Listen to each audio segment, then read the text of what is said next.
We're going to start with some breaking news and that redistricting showdown playing out day by day between Texas Democrats and Republicans.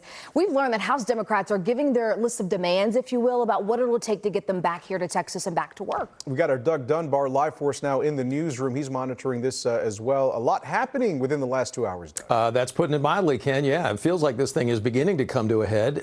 House Democrats have not been in Austin, we know, for 2 weeks now. That, of course, has stopped the ability to have a quorum and, as such, conduct a vote on redistricting. That's the big one. But other state businesses affected as well. Today, though, Democrats spoke out loud and they say 2 conditions they need to be met in order to get them to return to the state capitol and establish a quorum. So the first demand, the legislature ends the current special session tomorrow, as they've promised, and that is ahead of the session's actual deadline, which is next Tuesday. Republican Speaker of the House Dustin Burrows earlier this week on Tuesday said that would happen, meaning tomorrow, if there was not a quorum when they meet at 10 o'clock tomorrow morning. Governor Greg Abbott, meantime, has vowed to immediately call a second special session after that first session comes to an end. And the second condition does not involve our state, interestingly enough. Texas House Democrats want California to introduce its own redistricting maps to counter the 5 seats that Republicans expect to pick up in Texas. This afternoon, Governor Gavin Newsom said that California will move forward with a partisan redistricting effort there, which would go to California voters come November. Ion Politics reporter Jack Fink, we know, just talked to House Democratic Caucus Chair Jean Wu, who did not commit in any way to saying when the Democrats might return, and that's even if their conditions are met. We really didn't think, even in our wildest dreams, that we could get California to step up and to be a part of this, or any other state.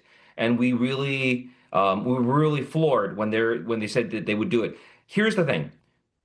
We need to pass the baton, but we want to make sure that the baton is firmly in California's hands before we let go of ours. And as we know, the Texas Republicans hold the majority in the state legislature here locally. So the governor's press secretary fired back with a statement reading in part, these Democrats fundamentally misunderstand Texans. Texans don't attach demands to doing their jobs or run from a fight. They roll up their sleeves and they get to work. And before the demands by House Democrats were even made public, Frisco Representative Republican Jared Patterson addressed the issue of the Democrat holdout. They are not the majority party. We are. They do not hold the governor's office. We do. We set the agenda for Texans. We take input from Texans and we craft bills around that. They need to show up. They need to get back to work. Basically, both sides now, it feels like, looking for a way to kind of claim some victory in this quorum break. What happens at 10 o'clock tomorrow morning when the House meets and they decide to try to make the quorum? Will the Democrats be there? We don't know, but we know that our Jack Fink is going to be there. And with that, he's traveling to Austin for the latest chapter in this redistricting showdown. Look for his report starting tomorrow morning. We'll be live on the stream starting at 9:45 tomorrow morning, and you'll pick that up anywhere on the go at cbsnewstexas.com. Guys? All right, Doug, thank you very much. Still a lot to be seen. We'll see what happens tomorrow.